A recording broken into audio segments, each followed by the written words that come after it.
안녕하세요. 서울 S치과 최성원 원장입니다. 그러니까 치과에서 안 해도 되는데 한다.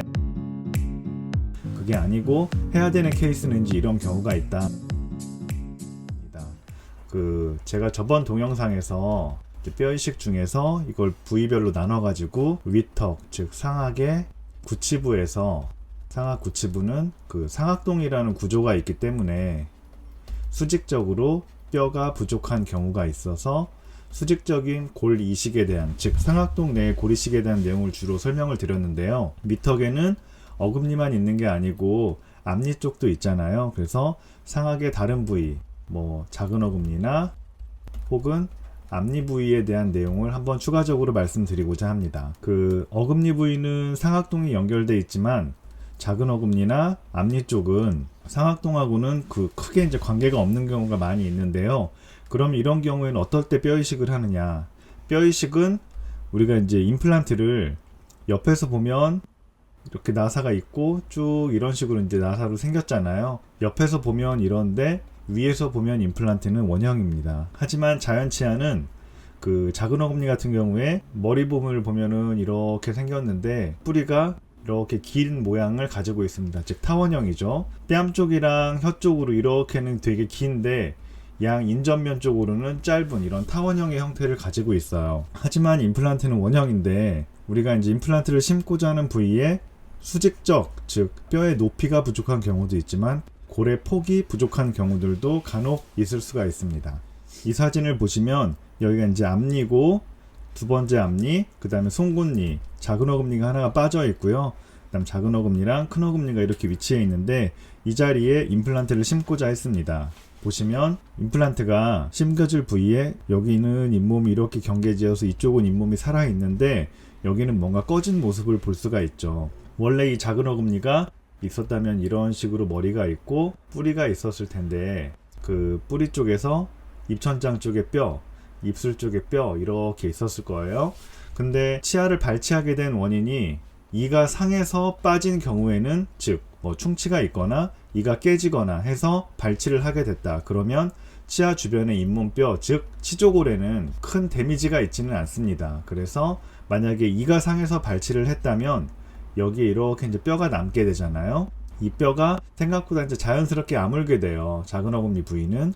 그러면은 뼈가 이렇게 충분히 있으니까 이 자리에 임플란트를 심는 건 크게 어렵지 않은데 치주염이 진행돼서, 치주염이라는 건 치아 주위에 치석이나 이런 것들로 인한 염증을 말하는 거죠. 치주염으로 인해서 뺨 쪽의 뼈가 다 흡수가 된 상태로 이가 흔들려서 빠졌다. 그러면 여기는 뼈가 없고 이런 식으로 발치하고서 뼈가 남을 테니까 이게 아물다 하더라도 이런 식으로밖에 아물질 않는 거예요. 이쪽에 벽이 있어야 되는데 벽이 다 녹은 상태에서 발치를 하게 되면 이쪽에 벽이 없는 곳에 뼈가 이렇게 다시 생기지는 않거든요. 그래서 이를 빠졌을 때 남아있는 치조골이 어느 상태이냐에 따라서 이제 뼈 이식 여부가 결정이 되는데, 이렇게 뺨 쪽에 흡수가 다 일어난 상태에서 뼈가 이렇게 되면 이 경우에는 좀 깊이 심다 하더라도 뼈가 이렇게 얇으면 원래 임플란트를 심어야 되는 위치가 예를 들어 이런 식이라고 한다면, 이런 식이면 뼈가 여기 있으니까 이만큼의 임플란트는 밖으로 노출이 되는 거잖아요. 그래서 이런 경우에는 골 폭의 문제로 인해서 뼈 이식을 해야 되는 경우가 있다. 그리고 이 동영상에서도 말씀드리고자 하는 게 뼈 이식을 굉장히 부정적으로, 그러니까 치과에서 안 해도 되는데 한다 이렇게 이제 받아들이시는 분들이 계신 것 같아서 그게 아니고 해야 되는 케이스는 이제 이런 경우가 있다. 그런 것을 말씀드리고자 이렇게 준비를 하게 됐습니다. 그 치아를 옆에서 본 건데요. 보시면 지금 사진을 쭉 봐도 뼈가 이렇게 푹 가다가 여기서 뭔가 푹 꺼져 있는 듯한 느낌을 받으실 수가 있죠. 그래서 이런 경우에는 뺨 쪽에 골판, 그 치조골판이 이미 없어진 상태이기 때문에 뼈가 푹 꺼져 있는 모습을 볼 수가 있어요. 그래서 이런 경우에는 뼈 이식이 필요하게 되죠. 참고로 어금니 쪽도 보면 잇몸이 조금 내려가 있는 상태를 보고 있는데 이런 데도 이제 더 나빠지지 않게 치주 치료를 하면서 관리를 잘 해주셔야 되겠죠. 잇몸을 열었을 때 원래는 뼈가 지금 여기 이런 식으로 녹아 있는 것을 볼 수가 있죠. 그래서 원래는 뼈가 여기가 다 있어야 되는데 이 치아를 발치할 당시에 여기 잇몸뼈가 많이 흡수되어 있는 상태였던 걸로 보여요. 그렇기 때문에 뼈가 많이 녹아 있습니다. 임플란트를 심었는데 여기에 뼈가 없으니까 임플란트 나사가 이렇게 노출이 된 거예요. 나중에 음식물 같은 게 일로 끼어 들어가게 되면 자연 치아도 이렇게 면이 평탄한데도 치석이 생기면 뼈가 녹는 경우들이 생기는데, 임플란트 같은 경우에 이 거친 나사의 면이 뼈에 덮여 있지 않고 잇몸 살로만 덮여져 있으면 나중에 균이 들어갔을 때 이곳은 자연 치아보다 치아 주위에 염증이 더 잘 생길 수가 있습니다. 그렇기 때문에 장기적인 안정성을 위해서 임플란트가 뼈 밖으로 노출되지 않게끔 노출된 부위는 뼈 이식제를 이용해서 덮어주게 됩니다. 그래서 임플란트를 심고 그 움푹 들어가 있던 부위에 이와 같이 뼈 이식제를 넣고 그 다음에 차단막을 쓰고 꼬매서 일단 수술을 마무리를 하게 됩니다. 이제 임플란트를 심고 꼬매 놓은 모습이고요. 이제 다 아물고선 실을 빼고 옆에서 찍은 모습인데, 보시면 푹 꺼져 있던 느낌에서 지금은 많이 평평해진 것을 볼 수가 있죠. 이 상태에서 치아를 만들면 좀 더 안정적으로 오래 쓰실 수가 있는 거예요.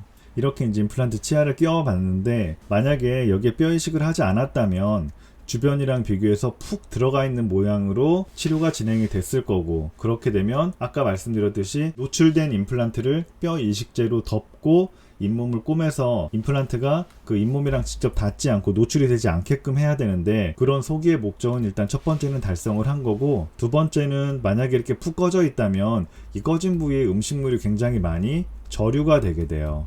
임플란트 하시고선 주변에도 임플란트를 하셨거나 혹은 임플란트 치료를 해본 경험이 있으신 분들은 아시겠지만, 임플란트를 하고 사용하면서 제일 많이 발생하는 문제가 음식물이 끼는 거거든요. 그래서 최대한 음식물이 끼지 않게 치아 형태를 잡고 인접면도 타이트하게 맞춰주고 해야 되는데, 임플란트 주변에 음식물이 끼는 또 다른 이유는, 임플란트는 자연 치아와 다르게 옆에 이 작은 어금니는 단면을 보면 이렇게 타원형인데 임플란트는 원형이에요. 그러다 보니까 자연 치아에 비해서는 이렇게 폭이 좁을 수밖에 없잖아요. 양쪽 이 폭은 자연 치아나 임플란트나 큰 차이가 없는데, 이 폭, 뺨 쪽과 혀 쪽으로 가는 이 폭은 자연 치아에 비해서 임플란트가 굉장히 좁아져요. 그러다 보면 여기가 푹 들어가는 모습이 될 수가 있고, 이제 여기 음식물이, 이건 이제 낀다는 아니고 음식물이 여기에 묻어 있는 거죠, 계속. 그래서 식사를 하게 되면 움푹 들어간 곳에 음식물이 묻어 있고 이걸 자꾸 빼내고, 그런 것들이 많이 이제 사용상에 어떻게 보면 스트레스가 될 수도 있는데, 그런 부분들을 뼈 이식을 통해서 개선을 많이 해줄 수 있는 겁니다. 오늘은 임플란트 뼈 이식 중에서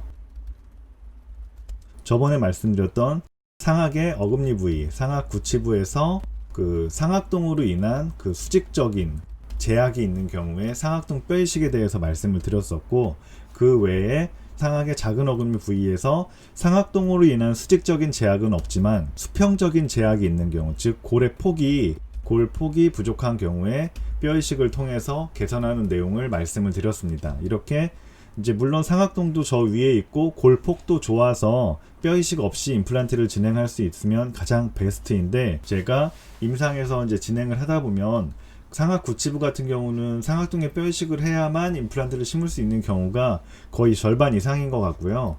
상악 작은 어금니 부위에서는 뼈 이식을 하는 경우가 그 절반까지는 아니지만 그래도 비교적 높은 빈도로 뼈 이식을 하게 되는 경우가 많습니다. 물론 임플란트를 심는데 무조건 뼈 이식을 한다, 그거는 한 번쯤 생각을 해봐야 되겠지만, 적절하게 설명을 잘 들어보시고, 아, 내가 뼈가 이렇기 때문에 뼈 이식이 필요하구나, 그런 거는 이제 CT를 찍으면 정확히 알 수가 있겠죠. 3차원으로 보이니까 CT를 보고, 아, 이 부위에 내가 들어갈 임플란트의 사이즈가 이건데 지금 현재 나의 뼈의 상태가 이렇기 때문에 이만한 임플란트를 넣기 위해서는 뼈 이식이 필요하겠구나 라고 하면 적절한 치료가 된다고 얘기할 수 있겠죠. 마지막으로 제가 상악의 구치부, 그 어금니 부위와 작은 어금니 부위에 대해서 설명을 드렸었는데요. 저번 동영상에서도 말씀드렸듯이 이 발치를 한 자리, 발치 와에는 굳이 뼈 이식은 하지 않는 주의입니다. 뼈 이식은 하지 않아도 발치와 자체가 골벽이 살아있다면 그 주변으로 뼈가 잘 차서 아무는 경향이 있기 때문에 굳이 발치와에 무엇을 넣어서 오히려 정상적인 치유를 방해하는 듯한 그런 거는 바람직하지 않다고 보는데, 그 우리 구강 내에서 유일하게 예외가 되는 부분이 있는데 그게 바로 위턱의 앞니 부위입니다. 상악의 앞니를 옆에서 그림으로 그려보면 머리 부분이 있고 뿌리가 이렇게 있는데요. 이제 이렇게 입천장이 가고 입술 쪽으로 굉장히 얇게 뼈가 이렇게 형성되어 있습니다. 여기가 이제 입술이 되겠고 여기가 입천장이 될 텐데, 옆에서 봤는데 앞니를 빼게 되면 굉장히 얇은 뼈가 남고요. 부분적으로 골판이 얇고 뚫려있는 경우들도 간혹 볼 수가 있는데, 그래서 상악 앞니 같은 경우는 가능하면 빼고 바로 심어서, 상악 앞니에서 임플란트의 성공은 이 얇은 골판이 남아있느냐 없느냐가 되게 첫 번째로 중요하고요. 만약에 염증이 있어서 없어진 상태다 그러면 상악 앞니는 거의 대부분의 경우에 뼈 이식을 필요로 합니다. 우리가 앞에서 봤을 때 앞니가 이렇게 생겼잖아요. 옆에 작은 앞니가 있고 송곳니가 있을 텐데, 앞니는 이 잇몸의 라인이 굉장히 중요하잖아요. 요즘도 가끔 물어보시는 분이 계시는데, 상악 앞니를 임플란트를 하면 치아가 이렇게 길게 나와서 너무 보기 싫다, 그래서 상악 앞니는 임플란트를 하는 게 아니라고 하더라라고 말씀하시는데, 물론 제대로 하지 않으면 잇몸이 쭉 내려가면서 긴 크라운이 나올 수밖에 없어요. 그리고 워낙에 조건이 안 좋아서 최대한 뼈 이식을 했더라도 동일하게 맞추기가 힘든 경우가 있는데, 그래도 뼈 이식을 하고 잇몸 이식을 하고 하면서 상악 앞니 같은 경우에는 최대한 그 잇몸의 라인을 맞추기 위해서 노력을 하고 있습니다. 그래서 상악의 앞니 같은 경우는 꽤 높은 빈도로 뼈 이식을 해야 되는 경우들이 있다, 그렇게 알고 계시면 될 것 같고요. 다음번에는 이제 아래턱, 하악에서 어금니 부와 작은 어금니 부위의 임플란트 뼈 이식에 대한 내용을 말씀드리고자 하는데, 하악은 상악에 상악동이 있는 것처럼 하악에는 하치주 신경이라는 굵은 신경이 지나가는 길이 있는데요. 이 신경까지의 뼈가 얼마나 남았느냐가 임플란트를 심을 수 있을지 없을지 그런 부분을 결정을 합니다. 이거는 다음번에 하악에 대해서 내용을 말씀드릴 때 추가해서 설명드리도록 하겠습니다. 오늘 준비한 내용은 여기까지고요. 오늘도 시청해 주셔서 감사드립니다. 서울 S치과 최승원이었습니다.